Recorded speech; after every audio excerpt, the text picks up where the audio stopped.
Là, c'est le centre social. Ouais, il est là le centre. Bah, ça doit être vers là. Là, c'est le centre. Je pense et là, que c'est là, regarde, là. C'est il y a ça, le je stade, pense. en plus. Exactement. Ah ouais. Donc ça, c'est un point de fraîcheur.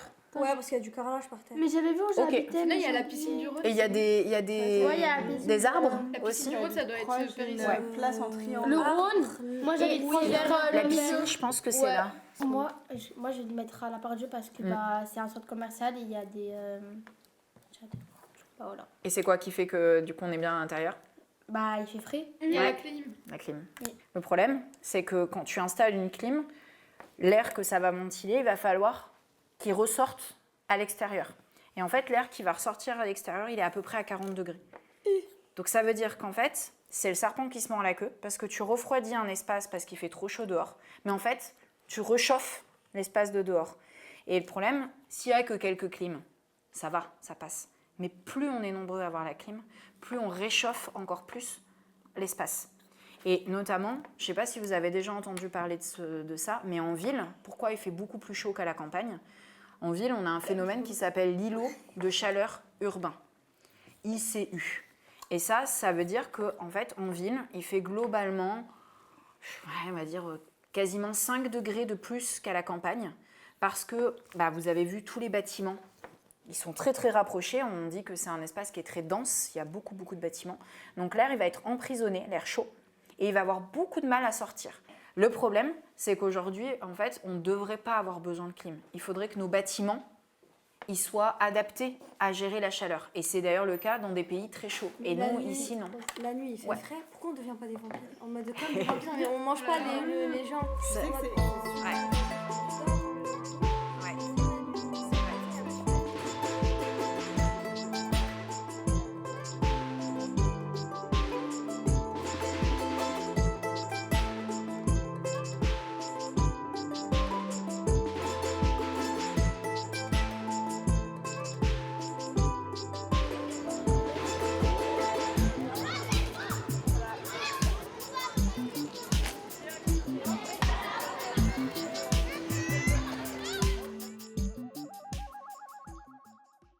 J'essaie de trouver l'ombre parce que j'ai changé la rue comme ça, j'ai bois l'eau. Et sinon, il y a les casquettes en plus. On se rafraîchit, on prend les brumes, on prend de l'eau, les glaces, on fait un peu de tout. Et puis à la maison, ventilateur, clim. Et puis surtout, on se male. On ne se met pas en plein soleil.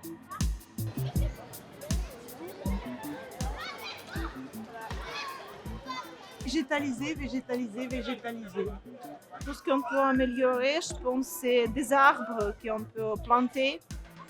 Je pense rien d'autre. Après, l'année dernière, par exemple, j'ai vu, comme j'ai passé la gare de la Pardieu, ils ont distribué l'eau. C'est aussi pas mal. Améliorer, je dirais, là, on voit de plus en plus dans les parcs des brumisateurs d'eau. Je trouve ça bien parce que j'ai déjà vu ça dans d'autres villes et même à Lyon, ça commence à se faire, notamment à Vénissieux. Et je trouve ça bien, ouais. Je trouve que ça pourrait vraiment aider. Brumisateur pour rafraîchir.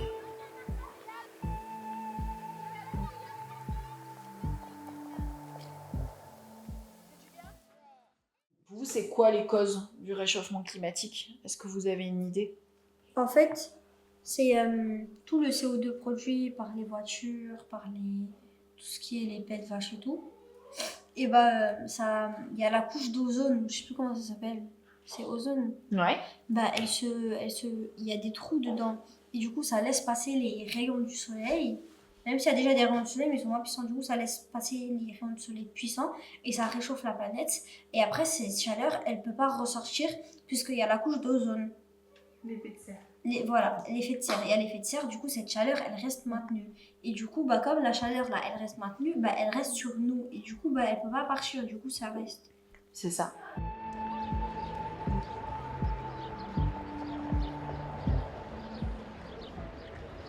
Quels sont les effets de canicule sur les êtres humains?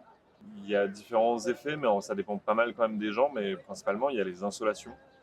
qui sont des moments là où on passe beaucoup de temps au soleil et du coup on se retrouve à avoir mal à la tête, voire même vomir, des vertiges, enfin, ce genre de choses. Il y a tout ce qui est autour de la déshydratation. Quand voilà, on n'a plus assez d'eau, on un peu de la même manière, quoi, on n'est pas très bien.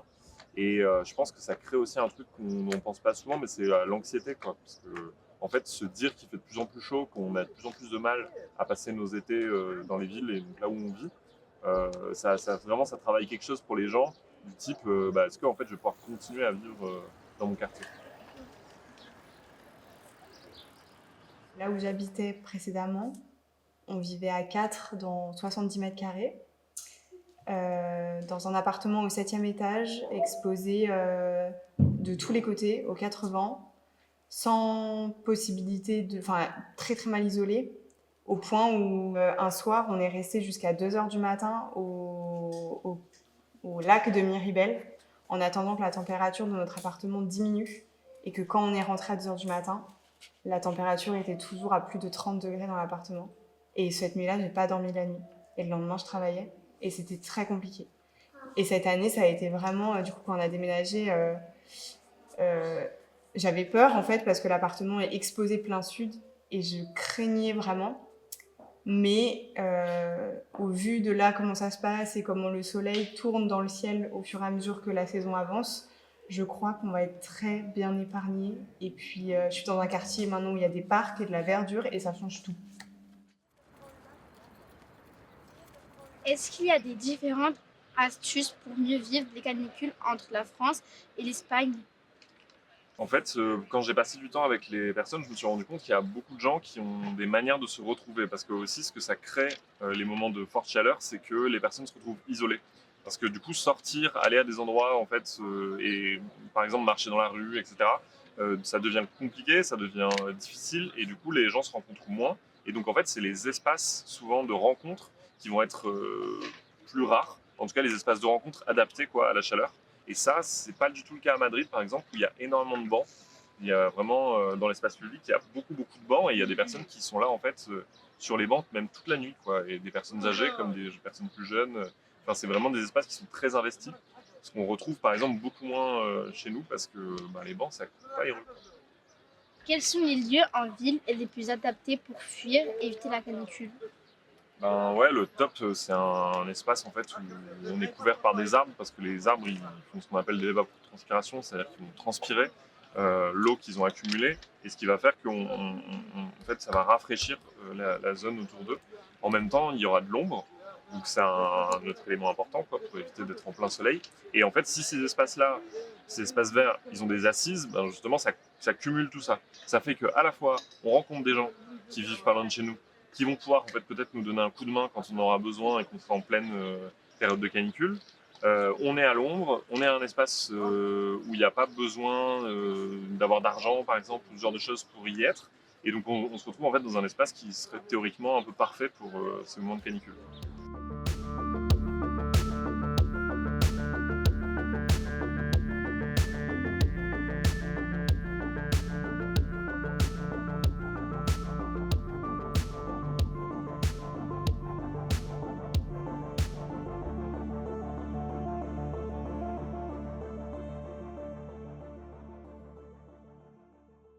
Est-ce que selon vous, le quartier est adapté aux fortes chaleurs?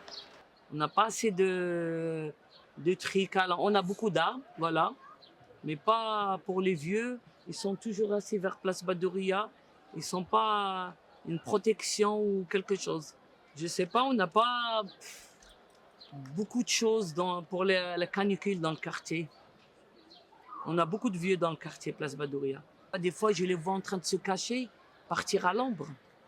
C'est un peu difficile pour eux. Hein. Nous, comme elle est jeune, elle va à la piscine. Hein. Quelle stratégie avez-vous mis en place pour vous rafraîchir?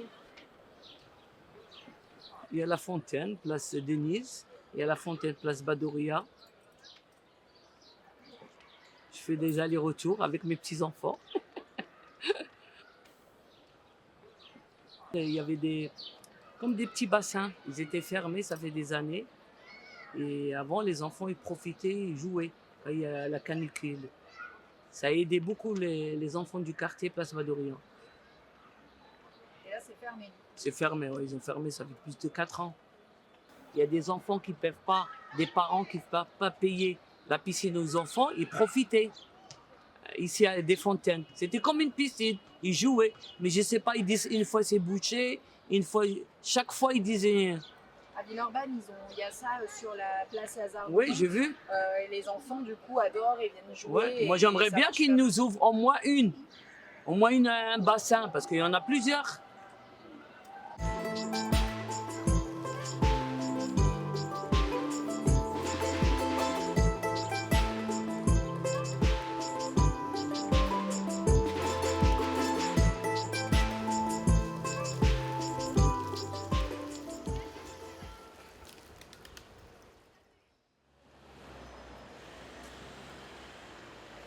Le quartier, il a surtout émergé à la fin du XVIIIe siècle.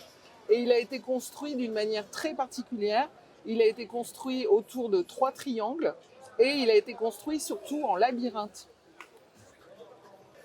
Souvent, on a qualifié ce quartier de médina ou de quartier méditerranéen. La caractéristique des médinas, je ne sais pas, au Maroc, en Algérie, en Tunisie, c'est que les immeubles sont assez hauts, les rues sont un peu sinueuses et la vie, elle se passe à l'intérieur des maisons, dans les patios.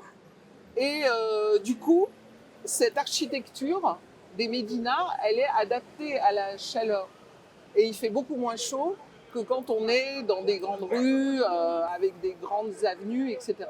On dit que bientôt, à Lyon, il y aura le climat de Marseille ou le climat d'Alger. Et on se dit, heureusement qu'on a été construit sur un modèle plutôt méditerranéen, ça nous permettra de nous adapter à ce climat. Quand on regarde le cadastre, qui est là, ça va? Vous arrivez à le voir? Eh ben, vous voyez, la structure de labyrinthe, c'est qu'on tombe toujours sur des impasses. Par exemple, la rue de l'Épée, elle ne se continue pas. Elle va buter sur le 24 rue Mousset. La rue de Turenne, elle va buter là-dessus. La rue de Gutenberg, elle va buter. La rue Marignan, elle bute ici. Donc, à l'intérieur du triangle, là, vous voyez que la structure de labyrinthe, elle vient du fait qu'on ait des rues en impasse et pas des rues qui traversent tout. Il y en a qui habitent au 11 Moncey, au 16 épées, au 11 Moncey. Oui, elle habite là. Mais si vous rentrez à l'intérieur, vous verrez qu'il y a une cour intérieure et les montées des immeubles, c'est des montées qui sont ouvertes, comme à la Croix-Rousse. C'est-à-dire que du coup, ça permet à l'air de circuler, hein, et de créer un îlot de fraîcheur à l'intérieur avec une circulation dans les immeubles. Donc c'est pour ça que vous avez une ventilation et la chaleur, elle ne rentre pas.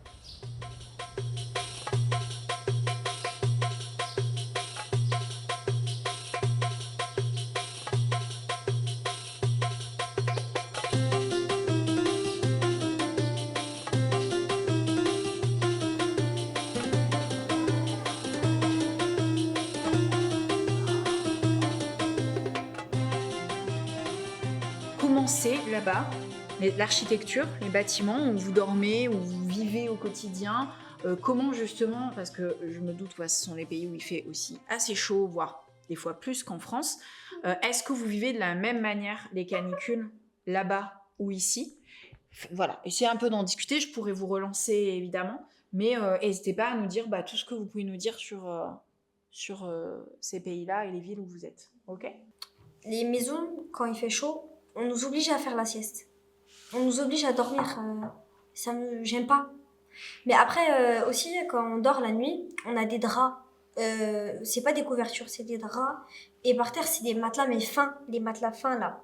Et les chambres, la salle de bain, la cuisine, tout. Tout le sol, même les escaliers, ils sont faits avec du carrelage. Et les murs, c'est à moitié carrelagé. Et l'autre moitié en haut, c'est un mur normal.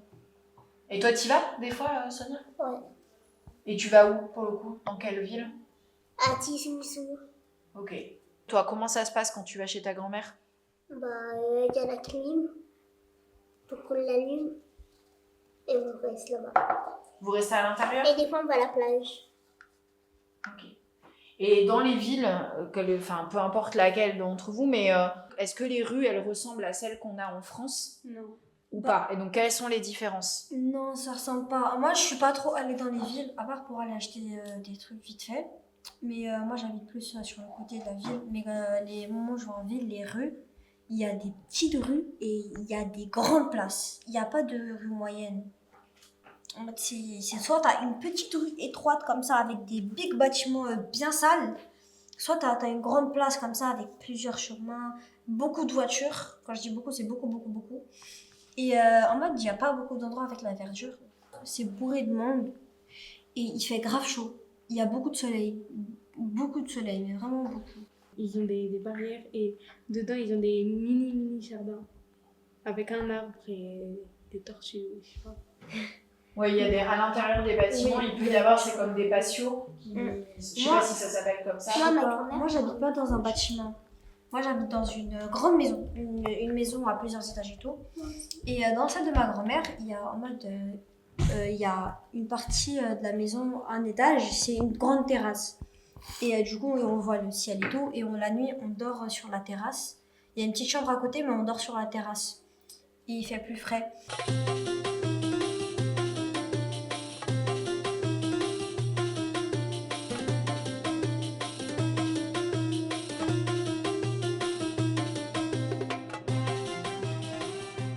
Dans les quartiers en France, on a aussi le fait que les quartiers se clôturent de plus en plus. C'est-à-dire, avant, des espaces qui pouvaient être même résidentiels au sein d'une copropriété, les personnes pouvaient, par exemple, passer au travers d'une copropriété pour pouvoir accéder à un autre endroit ou à une autre rue.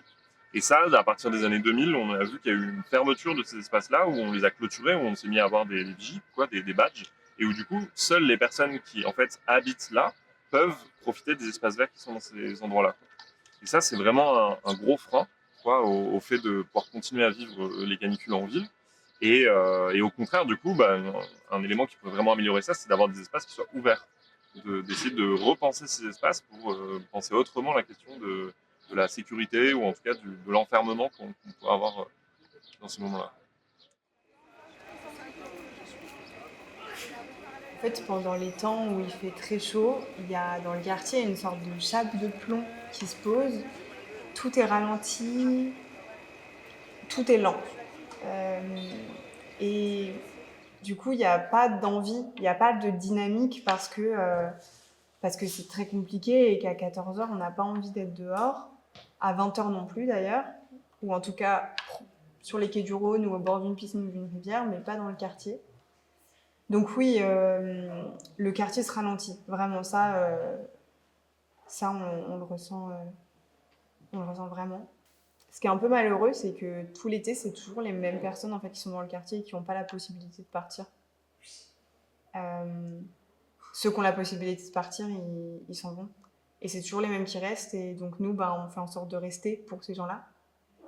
Et en même temps, nous, on sait qu'un jour, on va partir en vacances aussi et on va pouvoir s'échapper.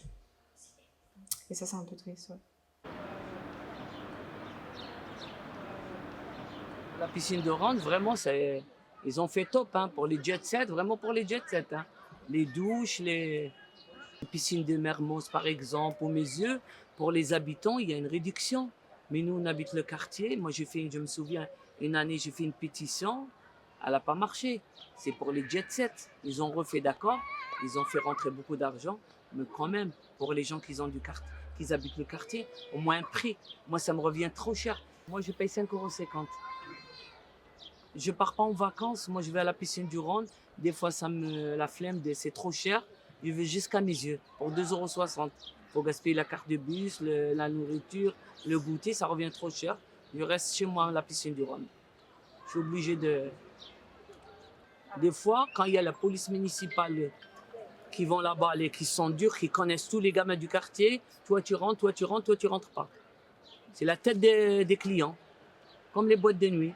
Tu es bien habillé, tu rentres, tu es mal habillé, tu pars. Moi, le maire, elle m'écoute, au moins elle fait quelque chose pour les gens. Moi, ça coûte trop cher avec mes petits-enfants. Ils partent pas en vacances, je suis obligé de les ramener à la piscine de Rhône. Et ça chiffre.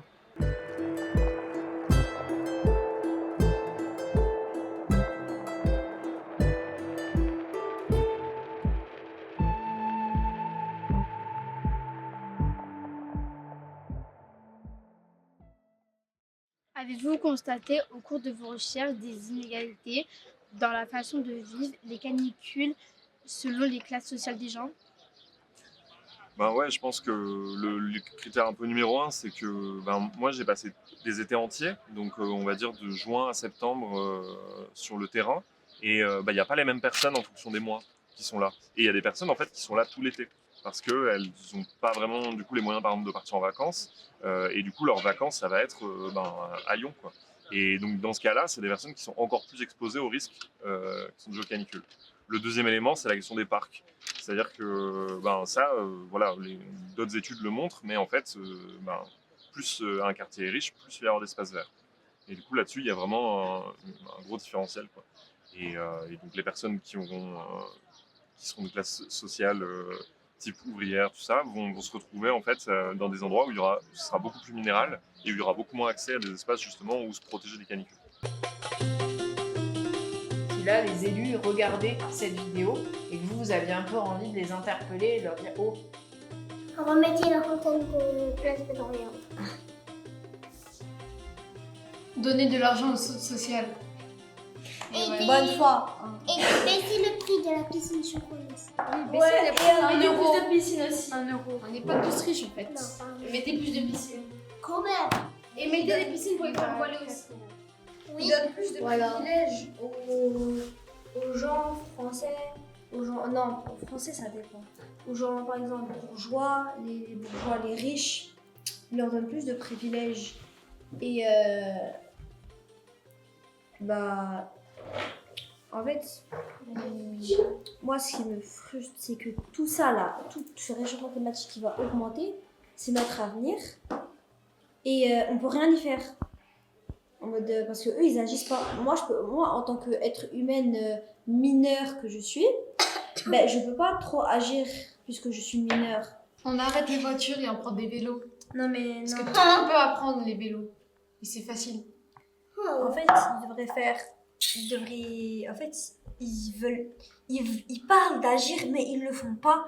Et ils nous apprennent comment agir pour que nous, on le fasse dans le futur, pour que nous, on répare les erreurs qu'ils ont fait. Allez réparer vos propres bêtises, pourquoi vous nous mettez tout ça sur le dos? Moi, je suis pas d'accord.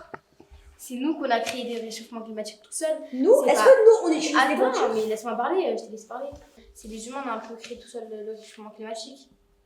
C'est un peu Donc, plus ces adultes qui ont fait ça. on est la Voilà. cause principale. Voilà, mais on peut pas dire à l'État ou je ne sais quoi que c'est de leur faute. C'est aussi notre faute. Enfin, c'est la faute de tous les humains. Enfin, ça dépend. C'est notre faute parce qu'on utilise leurs produits. Enfin, les adultes surtout. Ils utilisent leurs produits, du coup, ils vont continuer à en faire. Sophia, tu dis c'est de notre faute aussi, mais peut-être c'est de notre faute. Mais est-ce que toi, tu utilises une voiture? Est-ce que tu Non. utilises une moto? Non. Mais peut-être que j'en ai utilisé. Oui, mais en fait, Mais en général, c'est la faute des humains. oui, en général, mais il y a des humains en particulier.